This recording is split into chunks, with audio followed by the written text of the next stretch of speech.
Okay. At 11:46 this evening, our crews were called for a reported structure fire at 10037 128th Street. Dispatch had given them a report that a resident had burns to their hands and the living room was on fire, so the captain upgraded it to a second alarm. And on arrival, the flames were venting out of the living room and it was fully involved. The crews did a really good job knocking down the fire, and they transitioned to the inside of the home to finish extinguishing the fire and do a search. So one thing that happened was both residents were sleeping in the home and were awoken by smoke alarms. So the smoke alarms saved their lives tonight. And we cannot emphasize enough the importance of having working smoke alarms in your home.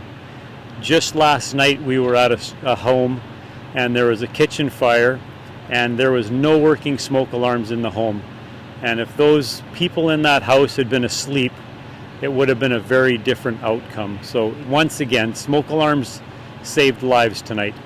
The one resident did have slight minor first-degree burns to their hands, and they were looked at by BC Ambulance, and they did not have to go to the hospital. So it was a really, really good outcome other than the damage to the home tonight. How much damage is there? The living room was fully involved on arrival, so there's quite extensive damage to that area of this split-level home. Okay. Could I just get your name and rank? You bet. Reo Jerome, Battalion Chief, Surrey Fire.